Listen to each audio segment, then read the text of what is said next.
Hey guys, welcome back to Salem, Cellar. Today we are joined by the beautiful John from Let's Talk Entertainment. We are going to be discussing the 1998 Blade. We'll be right back.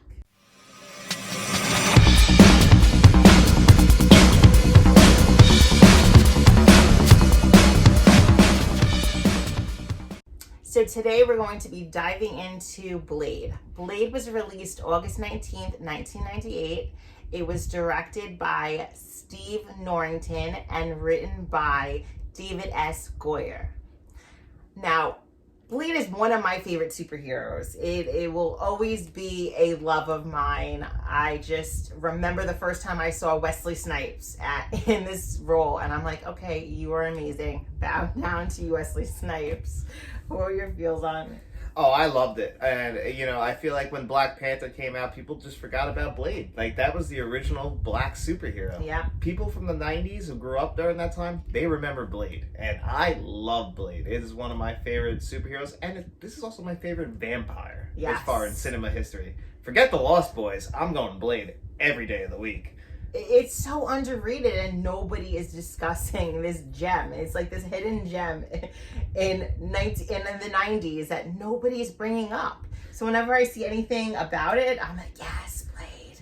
And I feel like Spawn, like people like, oh, there was other superhero movies like Spawn. I'm like, well, I know Spawn was bad, but like Blade was good. Go check out Blade. You'll have a great time. Now, given there's some bad CGI in this movie, but it's still such a good movie, and Wesley Snipes is just amazing, and so is I love Steve Dorff. And I love Steve Dorff. Chris Christopherson. Oh, he is so good at that. And Chris Christopherson, just what a career. I mean, this guy went from country singer to being with Barbra Streisand, and A Star Is Born to being, what's his name in this? I always forget his name. But whatever he does in this. I'm drawing a blank now. Whistler. Yes. Yeah.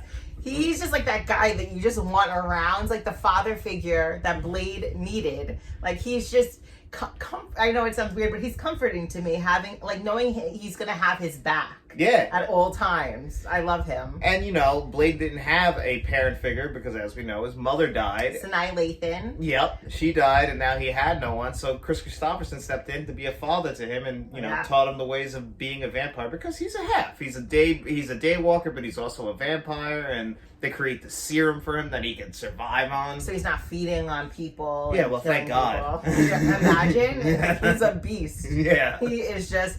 He has pretty much all their strengths and none of their weaknesses. It really is unbelievable. Yeah. And he's so into killing him. I love in the beginning. Yes. And he lays him out. My favorite scene is when they're in the hospital and the cops are shooting at him. And he looks back and he's like, what did Susie say? He's like, hey, are you out of your fucking mind? Yeah, he knows how strong he is. Yeah. Have you lost your mind? That's where casting Wesley Snipes is perfect. You get that cocky attitude that we saw it in movies like Major League or in Passenger 57 or White Men Can't Jump. This guy, he's been one of our gems forever, and Blade is probably his defining role. Like, that's what I think. I just, from start to finish, the fight scenes, that it's just like, cause he's such a big guy, but the way he moves, like he's not moving like this big bodybuilder. Like he's like a ninja. He's like legit a ninja with a trench coat. Oh my God, yeah. He's just perfect. I mean, the wire work is great. Like this came out the year before The Matrix. This came out in 98, 99 was The Matrix. Oh, I didn't know that. I didn't know Matrix in 99. Yeah, so that was like the big thing. That was like all the wire work and all the special effects. But really, the special effects in this, even though the CGI is still kind of bad, it's pretty incredible. Mm-hmm. Like, I love the opening scene in the club with the blood ring. Like, if you're not hooked from there. that scene to me is terrifying. Imagine just being a normal human being. You go into a club with some girl or guy or that you meet, and it is a club filled with blood-sucking vampires. Like, isn't that the most horrifying thing you could think of? I couldn't think of, that is the worst club, and the fact that this regular guy is in there too. Could you imagine the fear on his... He's like, I'm at a rave, I'm gonna have a good time, this is the best time of my life. And then when he's on the ground and he's turning around and everyone's like, I'm like, Like, that is freaking terrifying. And then the blood starts coming down, and it's just such a cool scene. And then with the guy from Gotham just constantly losing limbs or just basically being killed on every second. And then the fact that even at the end, Steve Dorff still like sends him, he's like, come on, like, how much more do I have to take? I just remember being burnt alive and running through the hospital like a crisp piece of toast. Yeah. Like, why can't this guy die? His limbs are cut off. He's burnt. Like, to almost nothing. I'm guessing because he's Steve Dorff's number 2, so like he's got some kind of super vampire powers because it doesn't make sense. Like, what kind of healing powers do they? I didn't even realize vampires could heal. It doesn't feel like all of them because Blade's laying out a ton of them, and yet this guy didn't die, and Steve Dorff won't die. So I don't know. Yeah. And just as a little fun fact for you, Steve Dorff, one thing that's cool about him is he's in this Blade movie, and then in True Detective Season 3, he stars with Mahershala Ali. They're both co-leads on it, and Mahershala Ali is going to be the new Blade. That is pretty cool. I did not know that. So that's a nice little connection there between the Blades. Now, how do you feel about him taking over this role? I feel like because Wesley Snipes is too old, that if you're gonna pick an actor to replace Blade, I feel like he's the perfect actor. He's got the look, and this is a 2-time Academy Award-winning actor. Can you go better if you're the MCU? I agree. Like, I'm really sad. Like, I want Wesley Snipes back. Like, I just love Wesley Snipes. But if there was somebody that had to replace him, I think they cast that role really well. No, I agree. I really think that he's the perfect cast. You know, he's got the credentials to do it. He wants to do it. Like, he asked to make this movie. So if you're going to have somebody do it, because Wesley Snipes has always said he loved being Blade.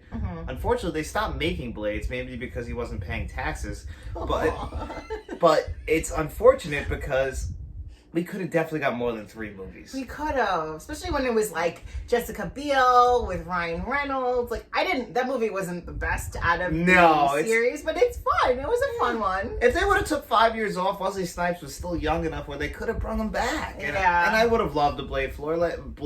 Like, you know, like with all these superhero movies and how they've gotten better, like Blade was so ahead of its time. Imagine with the technology now with Wesley Snipes. And do you think they're going to be bringing Blade into this new Marvel universe, like with this other superheroes? Because I feel like they are going to. I think they're definitely going to, but here's what scares me. Blade was an R-rated movie. How are they going to do that? That's true. You're going to have to definitely tone him back. I mean, he's a vampire. He's sucking blood. Yeah. But then again, the Twilight movies, as bad as they are, you could find a way, I guess, to have vampires in there. I guess the kills are just going to have to be toned back, I assume. Those are like sparkly. I loved the Twilight movies. I'm not going to bash them, but nothing close to like what the Blade was. Blade was dark. It was intense. It was fun. It was just, yeah.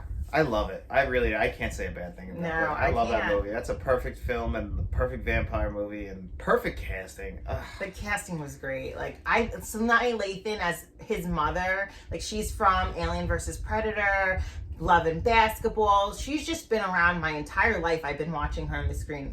She does not age. She's just as beautiful now as she was back then. That's the girl from Love and Basketball? Love and Basketball, yeah. Oh my God. I know my wife, your sister, who you know very well, loves that movie very much. It's a great movie. Which she's just...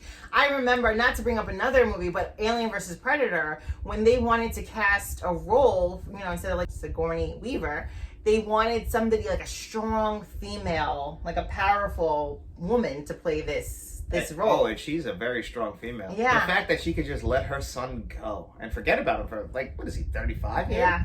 Like, and just, like, forget about it and be like, I'm under him now. Like, she just, like, then that's screwed up. That's your son. She was able to let him go. But you don't think she, like, lost her soul? No, she definitely did. Yeah. I'm sure she was brainwashed into believing what she believes. But yeah.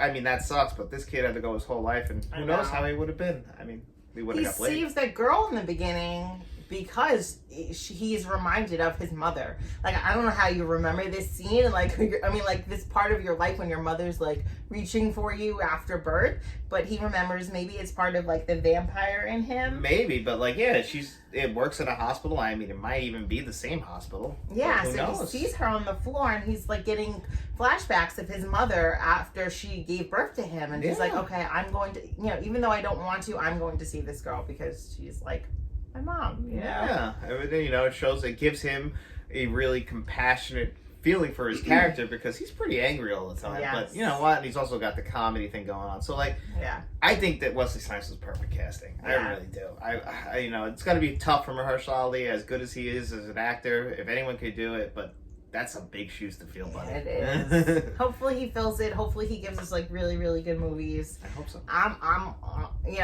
for it. I'm ready for it. I'm pretty excited. So comment down below. Let us know what you think of the Blade franchise. Which one's your favorite? So I started doing these reviews on Let's Talk Entertainment, which is John's fancy YouTube channel. If you have not seen it, if you've not checked it out or subscribed, please go see it. We did Get Out, we did Alien, and we did Saw, which was so much fun. Yeah, I had a blast.